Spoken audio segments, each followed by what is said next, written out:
I grew up in northern Oregon, surrounded by forest. Woods were a normal part of life. I'd camped, hiked, and hunted since I was a kid. So when my friend Kevin invited me on a weekend trip to his family's old cabin deep in the pines, I didn't hesitate. It was late September, the air crisp, leaves starting to turn gold. We planned to spend 2 nights. No cell service, no neighbors, just us and the quiet of the woods. But that quiet became something else entirely.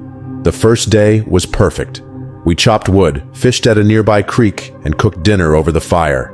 As the sun went down, the forest turned completely still. No crickets, no wind, no sound.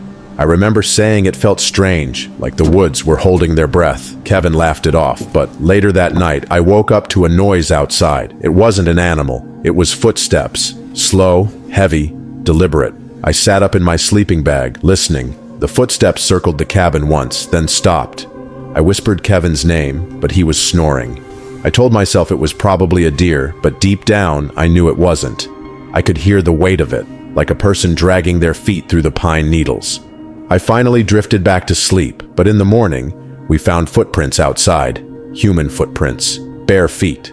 Kevin thought it was a prank, maybe from some local kids, but the prints were deep, and they circled the cabin twice before disappearing into the trees. We hiked a bit that day and tried to forget about it, but by evening, I felt watched. Every time the wind moved the branches, I caught glimpses of something between the trees, too tall to be a person, too still to be an animal. After dinner, as we sat by the fire, we heard it again. Footsteps, closer this time, moving in the dark just beyond the reach of the firelight. We called out, thinking it might be a hiker, but no one answered. The footsteps stopped suddenly.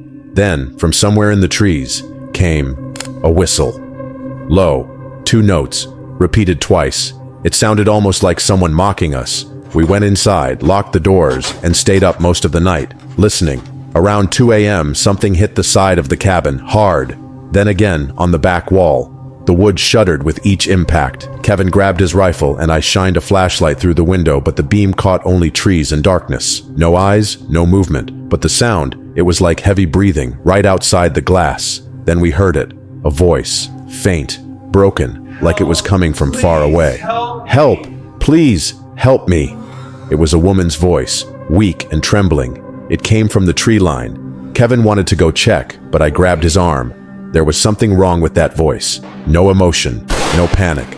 Just a flat, hollow sound that didn't feel human. We stayed inside until sunrise, the rifle in Kevin's hands, the voice fading sometime around dawn. When we stepped outside, the ground was covered in fresh prints, dozens of them circling the cabin, bare feet, all facing inward. We packed up and left that morning. We didn't even talk on the way back. When we reached the nearest town, Kevin's uncle, the one who owned the cabin, told us a story. Back in the 1980s, a couple went missing in those woods. Their car was found on the access road, doors open, but their bodies were never recovered. Locals sometimes reported hearing a woman's voice calling for help near that same area. Search teams went out for weeks, but never found anyone. I haven't been back since. I still camp, but never that deep, never where the signal dies and the woods close in completely. Because sometimes when the wind is still and the night gets too quiet, I can almost hear that same whistle. Low, 2 notes, repeated twice, drifting from the trees. And when I do, I don't look toward it.